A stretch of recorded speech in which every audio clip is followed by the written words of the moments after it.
Hello à toi, j'espère que tu te portes bien en ce bon dimanche matin où il fait très très beau d'ailleurs, je t'invite à aller consulter tout ça. Alors, pour pas perdre plus de temps, aujourd'hui on va aborder la rencontre qui s'est déroulée mercredi dernier plutôt, entre le Real Madrid et Chelsea en Champions League. Et comme tu le sais, le Real s'est imposé 2-0 avec notamment un but de KB9 encore une fois et une seconde réalisation inscrite par Marco Asensio. Déjà pour commencer, faut dire que le Real, malgré le fait qu'ils aient gagné ce match-là à l'arrivée, était plutôt mal parti. Alors je m'explique.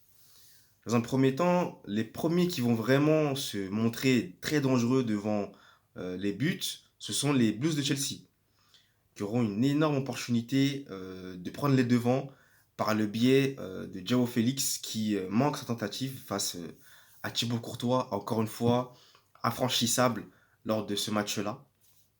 Par la suite, dès lors que Chelsea a eu cette opportunité-là, ce sera au tour des Madrilènes de continuer et de commencer, on va dire, à développer leur jeu devant les défenseurs et devant toute l'équipe adverse de Chelsea. Alors, ça va commencer avec des occasions qui sont euh, notamment davantage plus axées sur Karim Benzema, Vinicius Junior à un moment donné, qui lui aussi, n'ayant pas marqué, a été très précieux au Real. Et les occasions continuent d'affluer du côté du Real. Et à un moment donné, bah, Vinicius Junior, encore lui, il va tenter une tentative et il va permettre à Benzema de pouvoir marquer le premier but grâce à sa frappe au départ qui avait été contrée et qui a pu profiter au capitaine du Real pour inscrire le premier but de la rencontre pour le Real Madrid.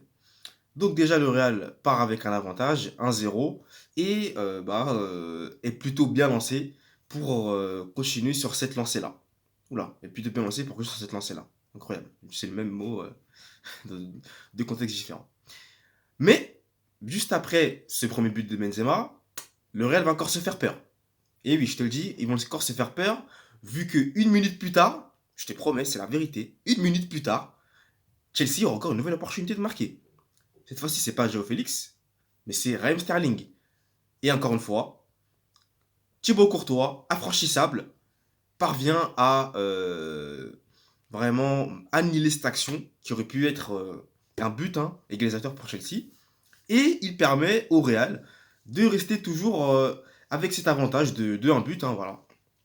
Donc par la suite, ça va se répéter exactement pareil. Le Real va encore une fois avoir des opportunités qui ne concrétiseront pas eux aussi pour vraiment faire le break. Mais comme tu le sais, tout va se dérouler en seconde mi-temps.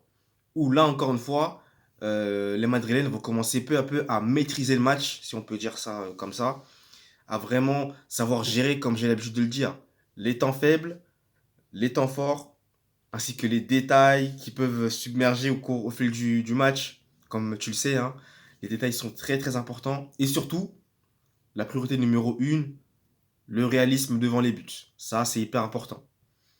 Et pour continuer, bah, le Real va finir par s'en sortir. Ils vont vraiment finir par marquer ce deuxième but qui survient à la suite d'une belle action, encore une fois, et d'une belle passe en direction de Marco Asensio. Encore une fois, lui, dès qu'il rentre, il fait une entrée décisive ou bien il marque. C'est plutôt cool ça. Et ça permet au Real de faire le break à environ, on va dire, allez, 13 minutes de la fin, 15 minutes. Bon, je pense que là, Chelsea, malgré tout, même s'il y avait déjà deux buts d'écart à ce moment-là, maintenant, ça devient un peu compliqué. Mais ils ont encore une fois su réagir d'une belle manière, d'ailleurs, qui aurait pu encore une fois se concrétiser sur un but. Mais malheureusement pour eux, cette fois-ci, c'est pas Thibaut Courtois qui va contrer le joueur de Chelsea, j'ai oublié son nom, mais c'est Antonio Rudiger qui va se sacrifier en donnant tout son corps, il va se jeter carrément, et permettre au joueur de Chelsea de ne pas marquer ce but qui aurait fait du bien aux Blues. Parce que faut savoir que s'il marque ce but-là, à ce match-là, pour le retour, bah, ça compte pas double, hein, c'est fini, cette règle-là, elle est terminée. Mais ça peut leur donner un avantage, enfin, oui, un avantage vu qu'ils seront en Stamford Bridge, pour pouvoir aller de l'avant. Mais même à 2-0, bon, on le reviendra, hein, mais même à 2-0, ils auront clairement tout est possible, quoi, en gros, hein. Rien n'est terminé. Là, c'est que le début, voilà, il n'y a rien qui est fait. Donc, au final, le Real Madrid va s'imposer 2-0 avec, comme je te le disais, un but de Benzema et un but de Marco Asensio. Et d'ailleurs, pour la petite remarque, Vinicius Junior, encore une fois, très très précieux, même s'il n'a pas marqué, mais encore une fois, très précieux et très très important voilà, au sein du Real Madrid lors de ce match-là. Donc voilà pour moi. Pour conclure, bah, Chelsea devra se démener, hein, faire un exploit, si je peux dire, face au champion d'Europe en titre qui a l'habitude de ces confrontations-là. C'est vrai que l'expérience va jouer. Maintenant, Chelsea aussi a l'expérience. Donc ça ne veut absolument rien dire. Les deux ont l'expérience, mais l'un a plus d'expérience que l'autre. Donc on verra ce que ça donne. Et du côté madrilène, bah, assurer la qualification en continuant à jouer comme ils ont joué au match aller et en allant marquer aussi des buts, parce que c'est important de marquer des buts, hein, parce que voilà, c'est bien beau de mener 2-0 au match aller, mais au match retour, ce serait une autre histoire. Surtout à Stamford Bridge face à Chelsea, voilà, tu le sais, c'est jamais facile d'aller là-bas, hein. C'est toujours un déplacement, entre guillemets, périlleux pour l'adversaire qui y va. Dortmund on a fait le frais d'ailleurs. Donc voilà. Donc n'hésite pas à me dire ce que tu as pensé de ma vidéo en commentaire, bon, en commentaire hein, tout simplement, en me mettant bah, déjà ton commentaire si tu as aimé la vidéo. N'hésite pas aussi à me mettre un j'aime si tu as aimé. Un j'aime pas si tu n'as pas aimé la vidéo. N'hésite pas aussi à me suivre via mes réseaux sociaux, Instagram, LinkedIn. Et surtout, consulte mon blog sportif, très important.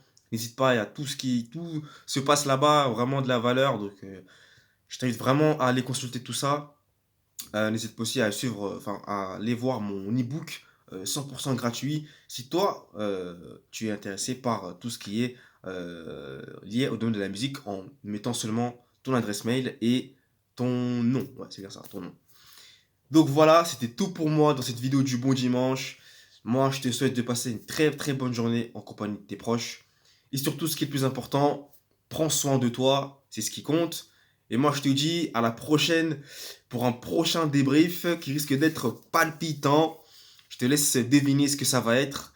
Et moi, je te dis à la prochaine pour une prochaine vidéo. Allez, ciao!